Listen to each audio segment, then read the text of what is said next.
Այսօր մենք զրուցելու ենք տոնի մասին։ Երևի երկրագնդում, ոչ թե երևի, այլ ինձ թվում է հաստատ չեք գտնի մի ժողովուրդ, լինի դա պետության մակարդակով ապրող կամ կորած մոլորած ջունգլիներում մի ցեղ, որ չունենա պարբերական տոն։ Տոնի խնդիրը ընդհանրապես մնում է տենց միջև վերջ չլուծված եւ շատ հարցերում առեղծվածային։ Ինչ է տոնը, ինչու են կատարում, երբ են կատարում, ինչպես են կատարում։ Տոնը ունի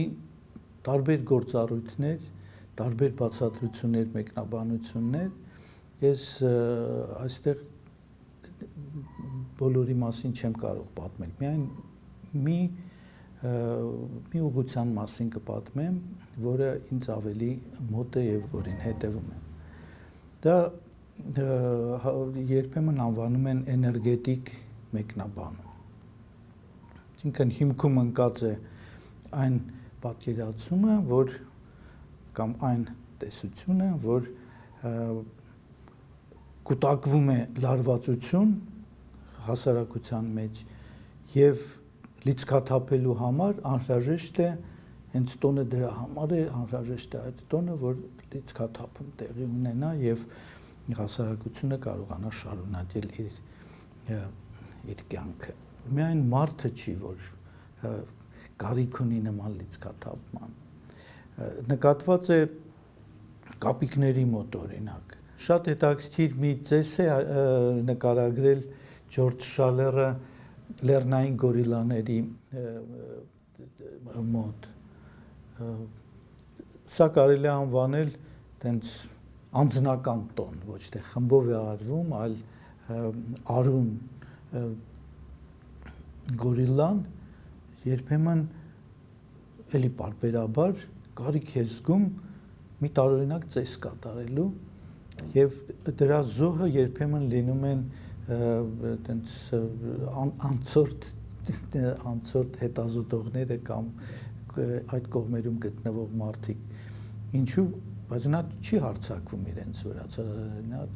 կարիք էլ չունի հարձակվելու, դրա համար են ժամանակին զարմանում, ինչ է անում գորիլան, նա մեկ էլ սկսում է հարվածել իրեն, կրծքին շատ թմբկահարում է եւ այդ մի վիճակի մեջ է ընկնում եւ այդ վիճակում առաջ է վազում քանի մետր եւ եթե դու այնտեղ պատահաբար անցնելիս լինես, քեզ խփում գցում է, կարծում են որ հարցակում է, չէ՞, շատ խաղաղ իր համար ապրում է, բայց այդ իր տոնը պահանջում է մի այնպիսի լիցքաթափում, որ կարող ես նույնիսկ զոհ դառնաս, մինչև գլխի չընկար, հենց ձայնը լսում եք, եթե լինեք ջունգլում եւ լսեք թմբկահարման ձայն, փախեք, որտեղ հաստատ կարող եք նման տոնի ոչ թե վկան լինեք, այլ զոհը։ Սովորաբար այդ խումբն է տոնում, տենց լիցքաթափվում եւ այդ լարվածությունը ոչ միայն նյարդական լարվածություն է, այլև ավելի լայն առումով հասարակությունը իր կառուցվածքային նույնիսկ լարվածություն է ոնց որ թե ապրում, որտեղ ցանկացած հասարակություն ունի իր կառուցվածքը, որի հետևանքով տարբեր տիպի լարվածություններ կարող են լինել։ Մենք էվոլյուցիոնիզմից, ռիտուալիզմից, առասպելաբանական դպրոցից թռնում ենք ստրուկտուրալից, որովհետև մեր թեման ինքն է թելադրում հիմա ինչի մասին խոսենք։ Հետո կվերադառնանք նաև այն, ինչ որ գնում էր էվոլյուցիոնիզմից հետո։ Բանն այն է, որ առաջին կարելի է ասել հենց զուտ ստրուկտուրալիստական աշխատանքը խոսքը գնում է իհարկե մեր գիտության մեջ ստրուկտուրալիզմի մասին։ Գալիս է մի կարելի է հստակ ասել հանճարեղ հետազոտող եւ մտավորական մտածող Միխայիլ Բախտինը եւ 40-ական թվերին ստեղծում է իր կարնավալի տեսությունը եւ վերլուծում է Ֆրանսուଆ Ռաբլեի հայտնի գործը կարնավալային կերպարներով լի, դա Գարգանտյուա եւ Պանտագրուելն է, եւ դրա հիման վրա եւ ոչ իհարկե միայն դրա հիման վրա, բայց գլխավորապես այդ աշխատանքի հիման վրա Բաղդինը վերականգնում է միջնադարյան կարնավալի կառուցվածքը, դից ասենք, եւ մոդելը, ոնց է գործում այդ կարնավալը։ Ասեմ, որ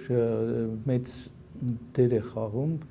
ես Բաղդինի միայն այս ուղղության մասին ասեմ, ես անվանեցի իրեն հանճարեղ, որովհետև նա ուրիշ ուղղություններում էլ եւ իր ուրիշ աշխատանքներն էլ շատ առաջ են ընկնում ժամանակից եւ այսօր մեծ ազդեցություն ունեն եւ արտասահմանյան գրականության մեջ, հենց այս գործը տպագրում է 64 թվին միայն, թարգմանվում է 68 թվին անգլերենով, հետո ուրիշ լեզուներով, փաստորեն տոնի հետ կապված այդ ստրուկտուրալիստական առաջին աշխատանքը 61 թվին է նոր լույս տեսնում Էդմոնդ Լիչի կողմից։ Այսինքն նա բավականին առաջ էր ընկած այդ ժամանակին։ Եվ իրոք կարելի է համարել ստրուկտուրալիզմի այտենց նախահայրը ասեմ։ Եթե որովհետև ինքը ստրուկտուրալիստ չէր, այստեղ մի հետաքրքիր բան է եւ մեր գիտության համար էլ մեր զրույցների համար կարեւոր բան է, որովհետեւ ես ինձ ինչ որտեղ համարում եմ իր հետևորդ, դրա համար ավելի եմ ժամանակ դրան միգուցե հատկացնում, նա դառնում է ստրուկտուրալիստ, որովհետեւ այն ինչ ինքը օգտագործում է, ինչը ուսումնասիրում է, տոնը ինքը ունի այդպիսի կառուցվածք եւ նա տեսնելով դա նկարագրում է հենց ստրուկտուրալիստական ձևով։ Մի թվում է թե պարադոքսալ բան եմ ասում, բայց չէ, դա պարադոքսալ չի, պետք է ինքը իհարկե կարողանար դա տեսնել, բայց տոնը իրոք բացահայտում է այնպիսի հատկություններ, որոնք ոնց որ հատուկ պահանջում են, որ իրեն ուսումնասիրեն ստրուկտուրալիստական ձևով, որն է դա հենց արդեն բարձ է դառնում այդ տոնի հիմնական ուրեմն հատկանիշները ոնց որ հակադրություններով գործեն։ Ստրուկտուրալիզմը ես էլի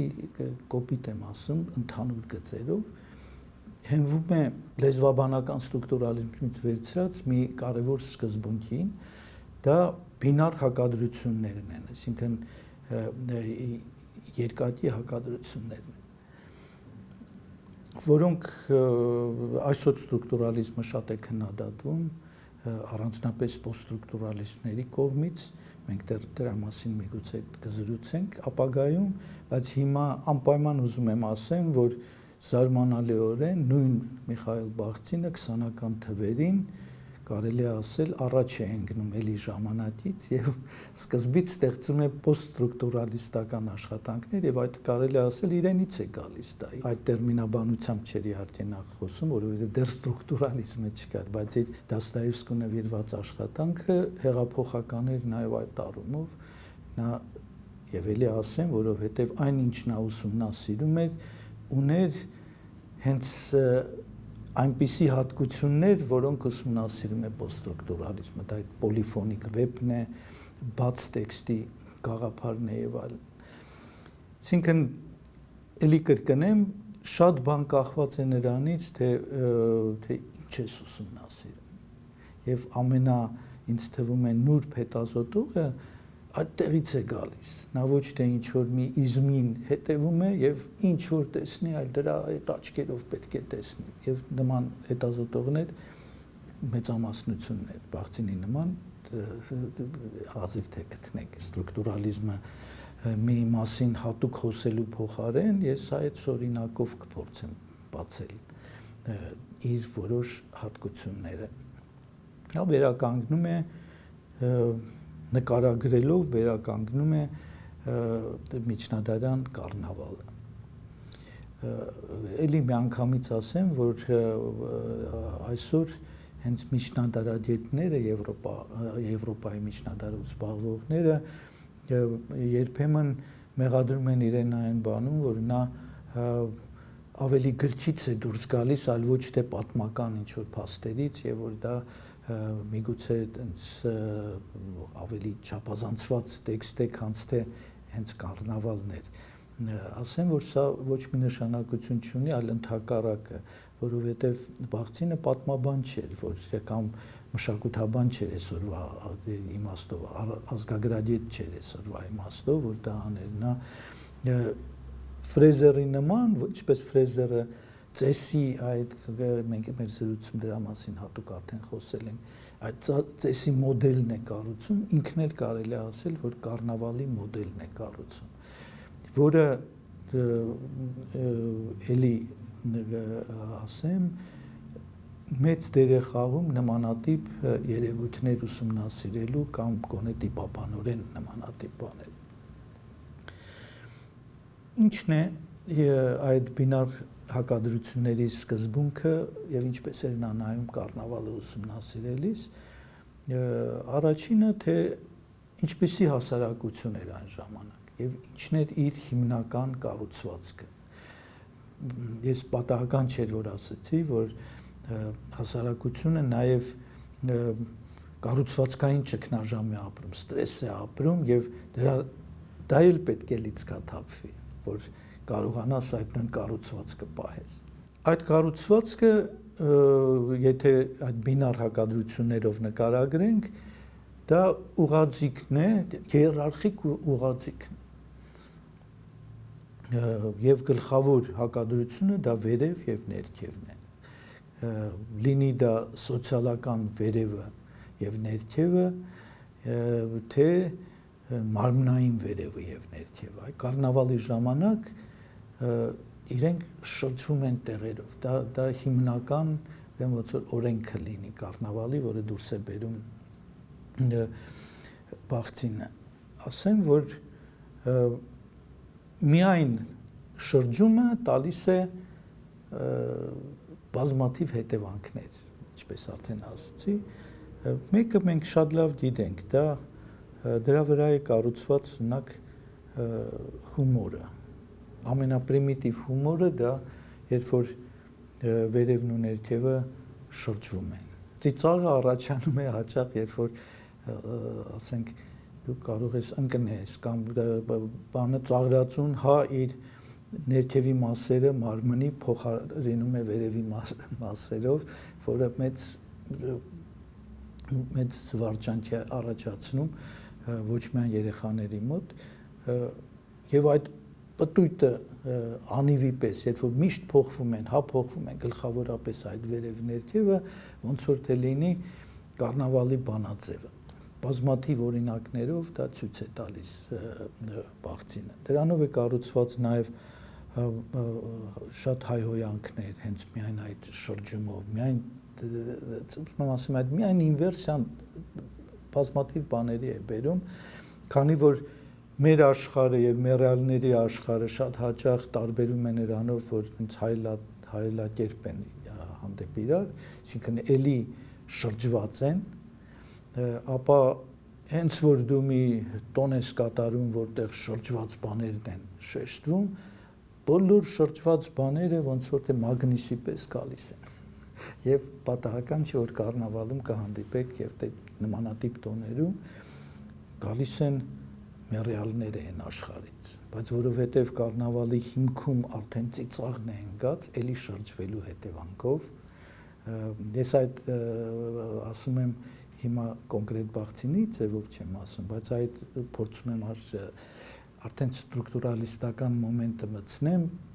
եթե բինար հակադրությունները օգտագործեմ մի քանի ձևով, որ տեսնենք ոնց է դա աշխատում։ Արդեն դա ծիծաղաշարժ մի աշխարհ է եւ մերյալները արդեն գալիս են ծիծաղելի, այլ ոչ թե վախենալի։ Կարելի է ենթադրել, որ հենց այստեղ էլ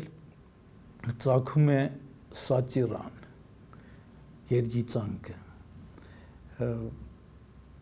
Ինչն է հետաքրքիր ինձ համար, որ ոչ թե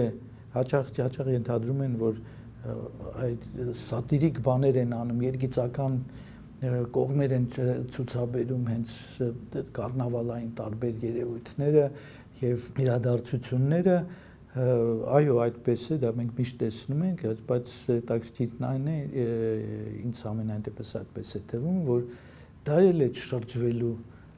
հետևանքն է, այլ ոչ թե պատճառը, ուրեմն դու ոչ թե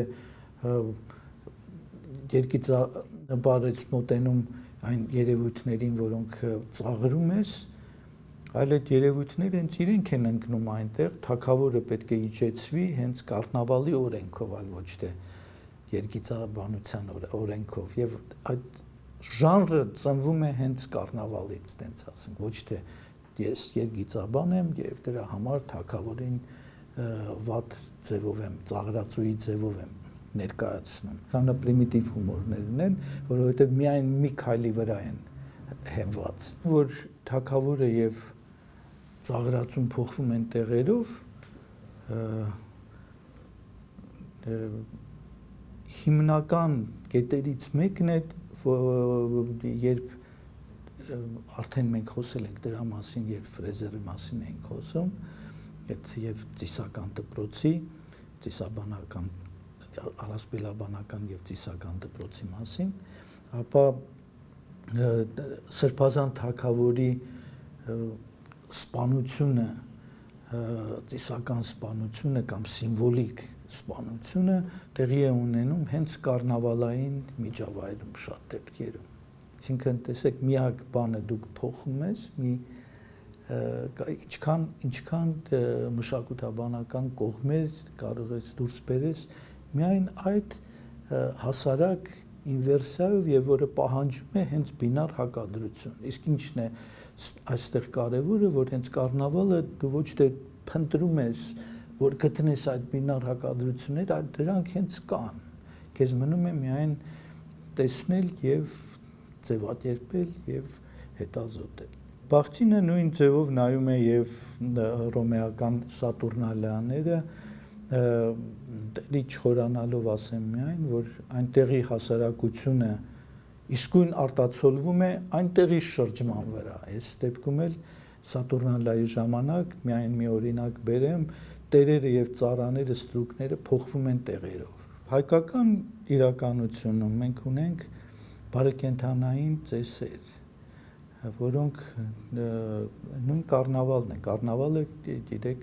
արվում է հենց նույն ժամանակ, ինչ որ բարեկենդանը, այն է, որ բարեկենդանը մեզ մոտ չի մնացել։ Սովետական կարգերը երբ հաստատվեցին, շատ տոներ, որոնք ունեն եկեղեցական սկզբունք նաև եւ կատարվում են եկեղեցում, արգելվեցին կամ ինչ որ ձևով ծպտվեցին, չգիտեմ ինչ եղավ, բայց բոլորի հետ մի բան եղավ եւ կարողացան վերականգնվել, դա էլ մի երկար պատմություն է, բայց կոնկրետ մեր թեմայի հետ գործ չունեն, բայց մաքուր ազգագրական թեմա է, ասենք ինչպես է դրանդեզը չի կատարվում, բայց այսօր դառնում է պրեստիժային հարսանիքային բան, բայց դա ուրիշ արդեն խնդիրներ են։ Բարեկենդանը այդպես էլ չմտավ։ Այդ ոնց որ թե միակ տոնը լիներ, այն էլ ամենաժողովրդական տոնը։ Այդ կառնավալը, որովհետև այդ լիցքաթափման ամենատենց արտահայտված տոնն է, եւ ոչ պակաս ձևով կատարվում էր Հայաստանում։ Մի այդպես կառնավալային բարեկենդանյան տոն շատ կարճ ձևով նկարագրեմ, դա Խան Փաշան է։ Անունը արդեն ցույց է տալիս, թե գլխավոր հերոսը ով է։ Դա Խանն է, Փաշան է, հետաքրքիր է, որ կհանդիպեք քուրդ, արաբ, թուրք, իսկույն տեսնում ես, որ հայկական բանում միջավայրում զավթիչն է գալիս կանգնում, այն ով համարվում է թշնամիտ եւ որը քեզ տիրում է եւ քո վերևում է, քո վերևը դառնում է օտարը, որը քեզ տիրում է։ Նա ոչ թե խանի շորեր է հագնում, այլ պատրված ինչ որ բաներ, գլխին դդում են դնում կամ ինչ որ մի ջարդած համան են դնում, թանաքամանի փոխարեն կեղտերով լիմի աման են տալիս, ձիու փոխարեն էշի վրա են նստացնում, այն էլ թարս շրջված, ծառաներին, զինվորներին, էլի ծաղրանկարային ձևով ներկայացված, տալիս է հրամաններ, որ մեր եկեղեցիները կողոպտեն, կանանց հափշտակեն եւ մարդկանց թալանեն, դրանք էլ տենց թատերական ձևով կատարում են, դա մի տենց թատերականացված մի ներկայացում է եւ որտեղ ժողովուրդ հավաքված նայում է եւ այդտեղ չի դիմանում մի ինչն է հետաքրքիր ուրիշ կառնավալային բաներում մնում է միայն որպես բեմադրություն, այստեղ այս բեմադրության մեջ ժողովուրդն է խառնվում, հանդիսատեսը էլ չի դիմանում, դրանք բռնում ես ամեն շոր, պատռում, գցում է, մի լավ ծեծում են հաճախ եւ հետո բոլորը հավաքվում եւ քեֆ են անում։ Դե պատկերացրեք սովետական ժամանակ, երբ որ եկեղեցական տոները վերացվեցին, արգելվեցին, սա պետք է որ արգելվեր, որովհետև իր տրամաբանությունն էր խորտ սովետական քննադատությունը պետք է չլիներ մեծերին։ Հետաքրքիր է, որ ինչ որ ձևով դա վերականգնվեց, վերածնվեց ուրիշ անվան տակ, երևի գլխի ընկակ Հայաստանում վերջերս վերջին զանգի ձևով։ Դա բավականին լավ ուսումնասիրել է իմ գործընկեր Գոհար Ստեփանյանը, ներկայացում, որտեղ երկիծական ձևով ուսուցիչները իջեցում են, իրենք բացացում են, քննադատվում են եւ այլն, եւ պատահական չի, ես գտնում եմ, որ այսօր սկսեցին արգելել քննադատություն չի կարելի, բարձում է նույն սովետական բաները վերադառնում են, դա իմիջիայլոց տոնի ձևով մենք միշտ կարող ենք տեսնել այն նշանները, տոնը իսկույն արտահայտում է ամեն ինչ, որտեղ տոնը ոնց որ թե ամեն ինչ է կուտակում եւ իր տարբեր կողմերից դու մեկ էլ կտեսնես թե որն է թույլ տեղը այսօրվա։ Դա թույլ տեղը հստակ կարելի է ասել, որ այն տոնական իջեցումը, որը անհրաժեշտ է որ նույնպես նույն ձևով բարձրանա, այդ վերևը ներքևի կողմից տենց ես ասում եմ կառնավալային եւ ստրուկտուրալիստական տերմինաբանությամբ համարվում է, որ դա չի կարելի, այո, դա այստեղից թող տարեք ձեր հետևությունները հասարակության մասին։